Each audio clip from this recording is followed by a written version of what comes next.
Psyched on Baseball Cards have a 4-card video with some shout-outs. I'm going to start with the shout-outs. I will leave a link down below to all their channels. I hope you'll check them out if you haven't already, and subscribe to them and help them out. So here's what I have today. First up, I have the Vintage Composer. He has 96 subs, as you can see. He collects master sets from 1954 through 1987. He shares a lot of information about the sets and the cards, and really enjoy his channel, so give him a look. Yankee Highlander. Christopher collects vintage and modern. He PCs Tito Martinez, and he has 44 subs. Tony Black collects modern and vintage with some football and TTMs, 86 subs. Gotta like the name Tony, so check him out. Big Harv, Oakland A's fan. Haven't seen a lot of his videos. I recently discovered that I'd forgot to hit the notification bell when I subscribed to him, but I really like what he's shown for videos so far, what I've seen, and I think you'll like him too. So give him a look. And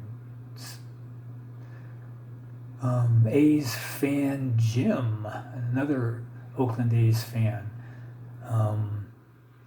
He was recently given a shout out by Eric, Oakland A's 915, but I felt it was worth giving another shout out because he's definitely got a good channel. Next up we have JJZ. He's a young guy, probably, I'm not sure how old he is, but maybe early teens or preteen. I recently discovered his channel. He does TTMs, modern, and he's really good with his videos. He got really good commentary, and he sounds like he's been doing it for a long time. So anyway, check them all out. I'll leave a link, like I said, and I'm sure you're going to like all these guys. Okay, I'm going to pause and get set up for the other video, the rest of the video, I should say. Okay, back. I wanted to move the camera around to show the cards and be able to read my bios up here on the screen. So these first 3 cards are going to be cards from my Topps 1960 set, and I believe after these 3 I have 11 more to go. Alright, this is nice. Okay, so first up we have Ed Roebuck.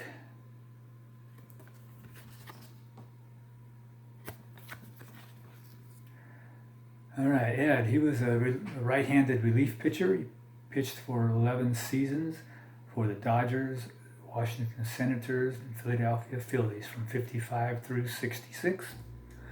He was a World Series champ with the Brooklyn Dodgers in 55 and led the team in saves with 12. 12 saves led the league team. Pretty amazing back then, huh? Pitched 2 scoreless innings in Game 6 against the New York Yankees. In Game 2 of the 56 World Series, he halted a 5-run Yankee rally in the 2nd inning. Roebuck made 2 more appearances in Game 4 and 7, surrendering a 440-foot home run to Mickey Mantle in Game 4 and pitched 2 scoreless innings in Game 7. The Yankees won both of those games. He was a career 52-31 one-loss record, 3.35 ERA, with 62 saves and 477 strikeouts. Roebuck was known as one of the game's finest fungo hitters. Fungo bats are no longer longer than normal bats, and are used by coaches to hit ground balls and pop flies during practice drills and defensive warm-ups. Roebuck was asked by the owner of the Houston Colt 45s to hit the highest fungo fly balls he could in order to determine the ideal roof height for baseball's first domed stadium, the Astrodome. Whoops, I just noticed I've bended my card. Oh, that ain't too cool. So, there's Ed Roebuck. That's not too bad. Okay. So, I thought that was pretty interesting about the fungos. You don't hear that word used much these days. Okay, next up we're going to have John Saurus. Don't have a whole lot on him. There wasn't a lot to get from the internet. But it's a nice card. And there you go. Front and back. Should probably put these on a stand, huh? Okay, Saurus was a right-handed pitcher. He pitched for 11 seasons. He had a 57 and 68 one-loss record. Played for the Tigers, the Kansas City A's, and Cincinnati. His last 2 years, he played in the minors. He was a career 34 and 38 one-loss, 4.13 ERA, and 432 strikeouts. So there's John. And next up, one of my favorites from the 60s.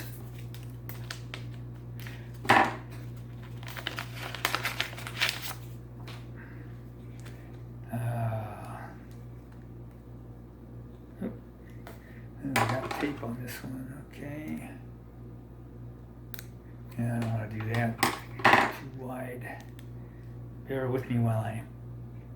Well, that sucks. Okay, I'm going to have to do this. My tip on these scissors aren't real narrow, so it's hard to get it into this.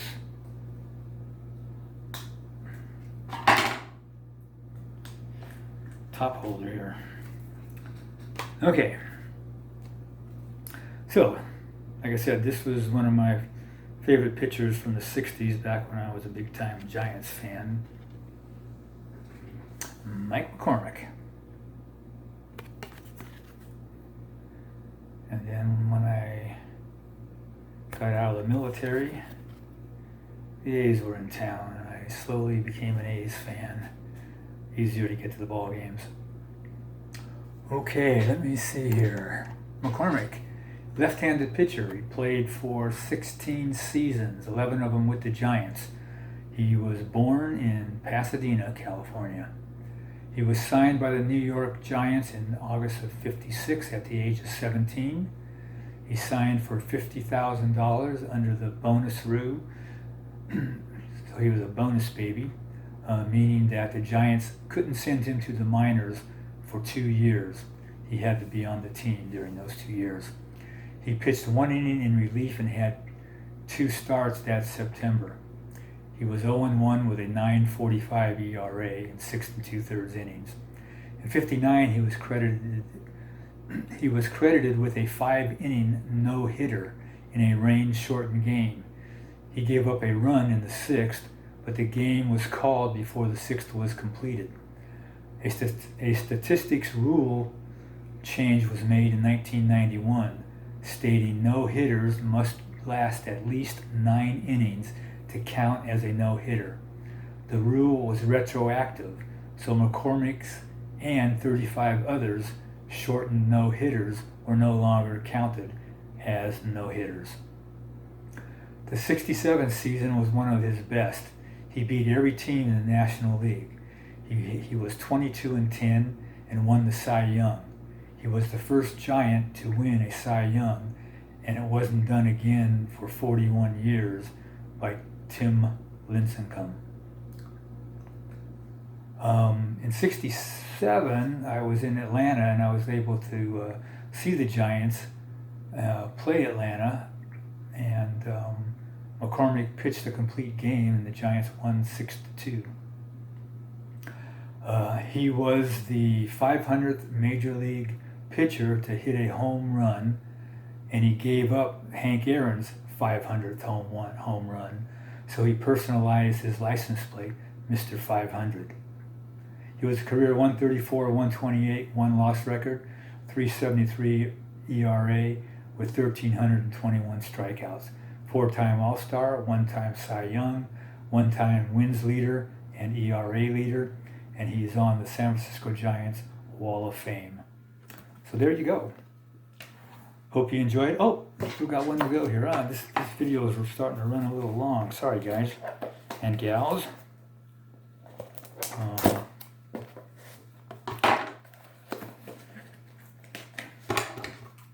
Bear with me again.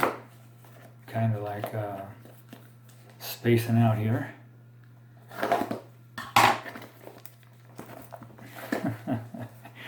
I always say I should open these before I start to film, and I don't do it. And I don't know what to say. I'm a slow learner.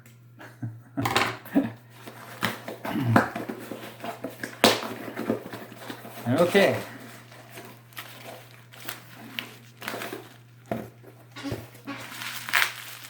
Like I say, this is a soon-to-be Hall of Famer. So can you guess who it is? I bought this off of eBay. I didn't buy it directly from Topps. I tend to get them cheaper on eBay.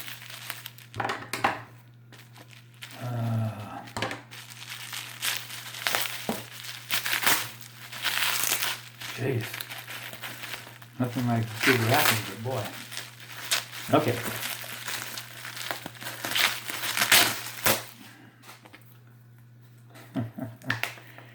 Well, if you stayed with me, I appreciate it.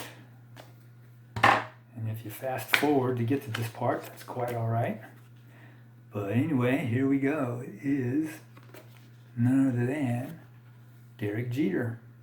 Now, wasn't that worth waiting for, all you Yankee fans? So there you go. So, now I can say I hope you enjoyed the video, and I'll leave the links to the shout-outs below. And so, sorry the video's taking so long, but check all the tubers out I gave a shout-out to, because I know you're going to like their channels. All right? So take care, and until next time, peace.